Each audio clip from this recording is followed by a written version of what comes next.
আমরা দেখব কীভাবে কোনো একটি নির্ণায়কের সহগুণক নির্ণয় করতে হয়। তো সহগুণক হচ্ছে চিহ্নযুক্ত অনুরাশি। সহগুণক নির্ণয়ের ক্ষেত্রে অনেকেরই চিহ্ন নিয়ে সমস্যা থাকে। তো চিহ্নগুলো কীভাবে হয় আমরা দেখব। চিহ্নগুলো হবে এই ক্রমে।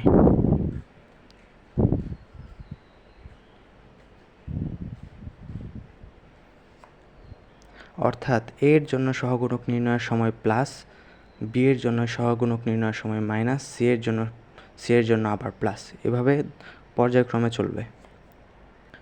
এখন ধরি আমরা এর জন্য সহগুণক নির্ণয় করব, তাহলে সহগুণকটি হবে এরকম।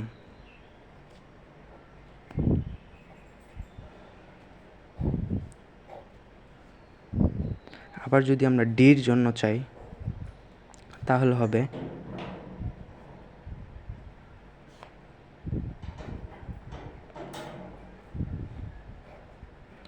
সামনে একটা মাইনাস, এই যে মাইনাস। তাহলে আমরা যদি একটা প্র্যাকটিস করি যে একটি নির্ণায়ক দেওয়া আছে, এখানে আমরা ধরি যে 0-র জন্য সহগুণক নির্ণয় করব, তাহলে 0-র জন্য সহগুণক হবে 2 × 1 - 3 × 1, আর চিহ্ন পজিটিভ। আবার যদি আমরা এই 2-র জন্য চিন্তা করি, 1 × 1 - 2 × 3, চিহ্ন পজিটিভ। আবার যদি আমরা এই 1-এর জন্য চিন্তা করি,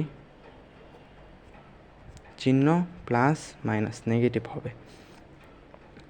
তাহলে দাঁড়ায় 1 × 1 - 2 × 1, তো দাঁড়াচ্ছে 2 - 3 - 1, 1 - -6 - 5, আর এখানে হচ্ছে +1। তো এতক্ষণ আমরা দেখলাম কিভাবে সহগুণক নির্ণয় করতে হয়।